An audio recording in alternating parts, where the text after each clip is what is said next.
So I still owe you an explanation of why conservatism appears to be a grab bag of random views and positions, but also tends to cohere into a cooperative movement, at least a lot better than people on the left do. And also, I said that I was going to show you how it's all to do with either concentrating power or at least keeping power from being spread out any more than it already is, like the left wants to do. You now have all of the pieces that you need to put it together for yourself. However, because I feel obliged to earn my pay, I am going to explain it now. Since before the terms left and right were invented, I mean, in their political sense, there have been people trying to take power away from the most powerful and spread it out to more and more people. They differed in their specific goals and methods. Some of them, many of them, were just out for themselves. The feudal lords who forced the English king to sign the Magna Carta, which took away some of his power and gave it to the feudal lords officially, well, they weren't trying to create democracy. They didn't care about the peasants that they were oppressing. They were just trying to benefit themselves. But a trend had been started, and this trend would continue. In the meantime, a parallel power structure was quietly growing. We call that parallel power structure capitalism. It started off with traders and artisans who managed to get power because the kings and the people who worked for them rather liked the stuff that they can only get through trade. And eventually, this system overthrew feudalism completely and ushered in democracy.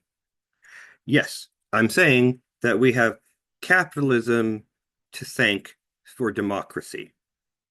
If you disagree, fight me.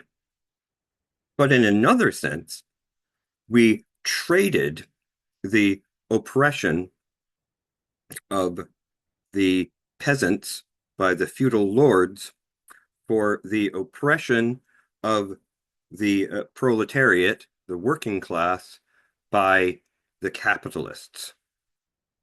Though we appeared to have a democracy in which ordinary citizens had a hand in the governance of the state, capitalism remained strikingly undemocratic.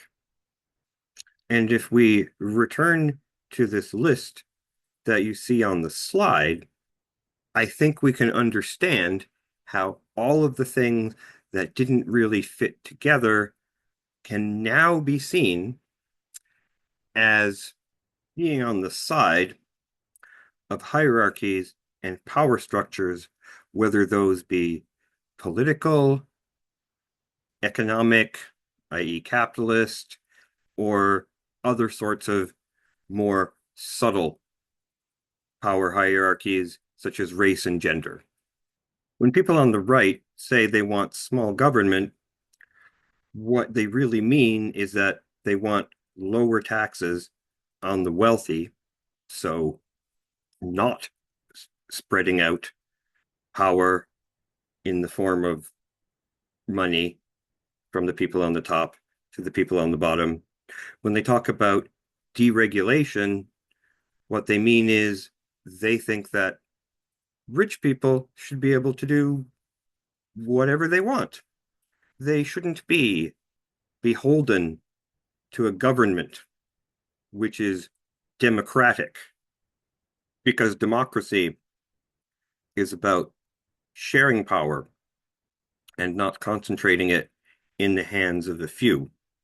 It's easy to see why capitalists, the wealthy, the owning class, would be opposed to the left, because, of course, the left is the people that want to equalize society, that is, end or mitigate the exploitation of the workers by the capitalists. The big mystery is how the right, the oppressor class, has been able to capture the votes of a significant percentage of the proletariat. In Canada and the United States, almost as much as 50%. Poor white people were Donald Trump's base. How did that come to be? Well, largely it came to be through a deliberate campaign of misinformation, as I outlined in that lecture on conspiracy theories. But that story was largely about the United States.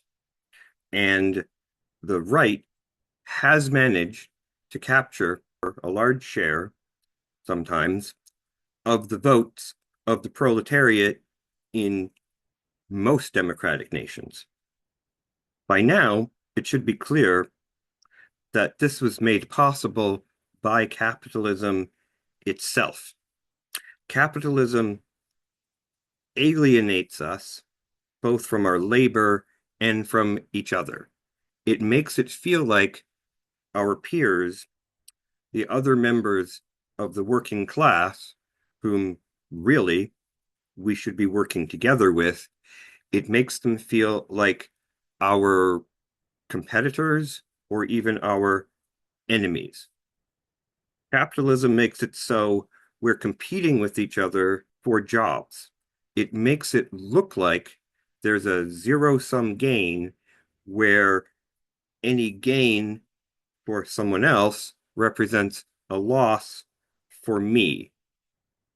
That's not true, except in very limited cases, but it sure feels like it's true, doesn't it? I mean, we all live here under capitalism instead of in the Star Trek future where we'd all prefer to live.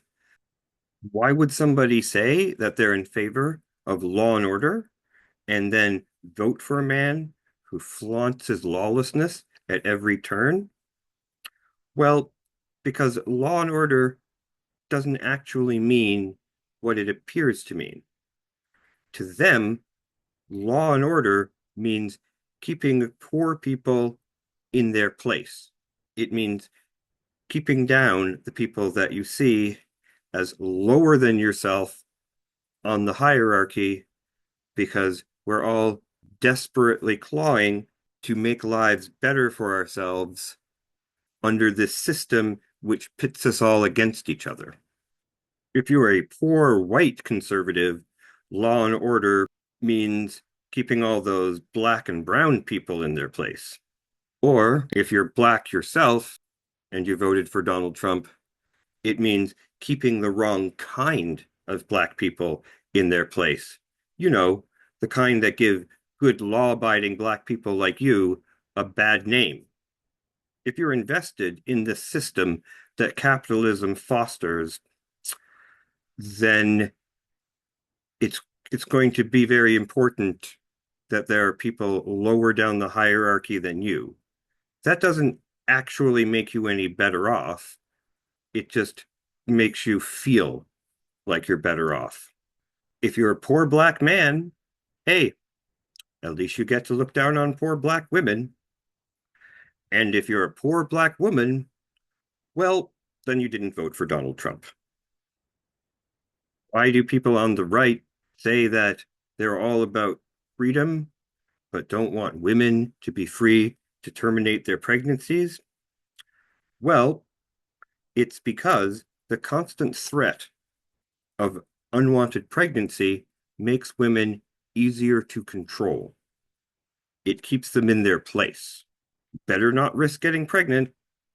Better stay at home until you're ready to have a baby, which means married, which means under the control of a husband.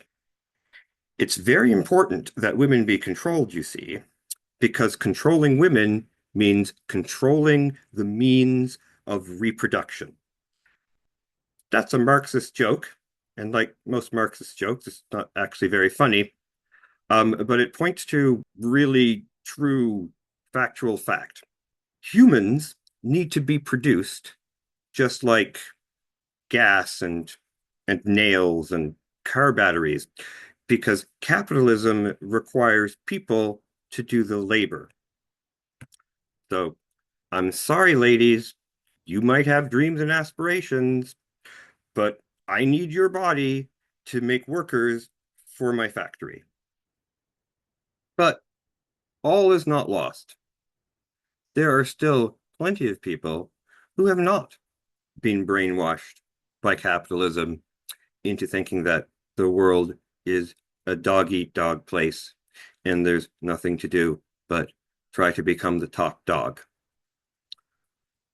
The past 200 years have demonstrated that society can be changed for the better, and that more equality, a more horizontal society, makes the world better for everyone, including the people at the top. If the richest people were compelled to pay higher taxes and that money was used to improve our education and healthcare and other social systems, what would happen is that society on the whole would become more productive. And in the long run, those rich people would make more money than the money that they lost through paying the taxes. Unfortunately, the structure of capitalism, as I tried to explain, makes it hard for them to think like that. Do you remember in the libertarianism article where he said that libertarians opposed public schooling and social welfare programs because it was stealing money from the rich and giving it to people who hadn't earned it? Well, that guy must have been either disingenuous or not very well informed, because if you look at the history, what actually happened, the reason why public schooling became a thing was not an act of generosity on the part of the ruling class. It was because capitalists needed well-educated workers to help them make more money. Likewise, social welfare programs were created in large part not out of feelings of charity, but because if people don't have money to eat, they're going to steal. And if they can't afford housing, they're going to sleep in the streets. Okay, so that's a lot to think about. And I hope you found the topic as interesting as I do. We're going to end now. And next week, I'm going to try to pick a topic that's a little less controversial. Maybe feminism?